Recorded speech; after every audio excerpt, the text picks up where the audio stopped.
ပြင်သစ်ကိုဘယ်အသင်းကရပ်တန့်နိုင်မလဲဆိုတဲ့မေးခွန်းကဒီအချိန်မှာဘောလုံးပရိသတ်တိုင်းစိတ်ဝင်စားနေတဲ့အကြောင်းအရာပါ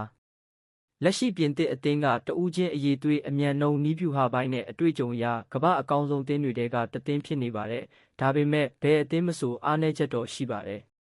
ပြင်သစ်ကိုရပ်တန့်ခြင်းရင်ပထမဆုံးလုပ်ရမှာကသူတို့ကိုအမြန် transition ကစားခွင့်မပေးဖို့ပါပြင်သစ်ရဲ့အန္တရာယ်အကြီးဆုံးလက်နက်ကဘောလုံးပြန်ရတဲ့အချိန်ချက်ချင်းတိုက်စစ်ပြောင်းတဲ့ခါတော်ထိုက်ဖြစ်ပါတယ်အဲ့ဒီအချိန်မှာနေရာလွတ်တွေပေးလိုက်ရင်မိနစ်ပိုင်းအတွင်းဂိုးပေးရနိုင်ပါတယ်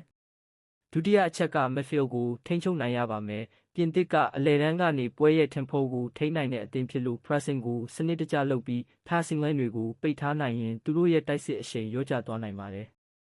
တတိယအချက်က defensive block ကိုကြစ်လစ်ထားရပါမယ် back line နဲ့ midfield ကြားကအကွာအဝေးမကျစေရဘူးအဲ့ဒီလိုကပ်ဖိုက်ဖြစ်နေမှပြင်သစ်ရဲ့တိုက်စစ်ကစားသမားတွေ space ရဖို့ခက်ခဲလာမှာပါ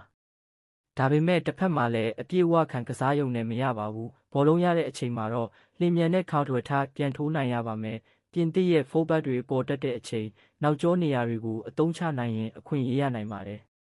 ဒါဆိုဘယ်အသင်းတွေကဒီလိုကစားနိုင်မလဲပထမဆုံးကအာဂျင်တီးနားပါဘောလုံးထိန်းနိုင်တဲ့ pressing ကောင်းတဲ့အတွေ့အကြုံနဲ့ပြည့်စုံပါတယ်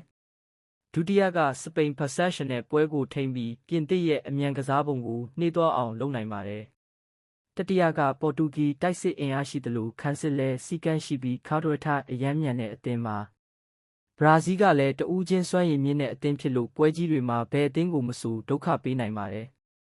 ဒါပေမဲ့အရေးကြီးဆုံးကပြင်သစ်ကိုနိုင်ဖို့နီးဗျူဟာတစ်ခုတည်းနဲ့မလုံလောက်ပါဘူးမိနစ်ကို10လုံးအာယုံစိုက်နိုင်ရမယ်အမှားနဲ့ရမယ်ရလာတဲ့အခွင့်အရေးကိုလည်းအဆုံးသတ်နိုင်ရပါမယ်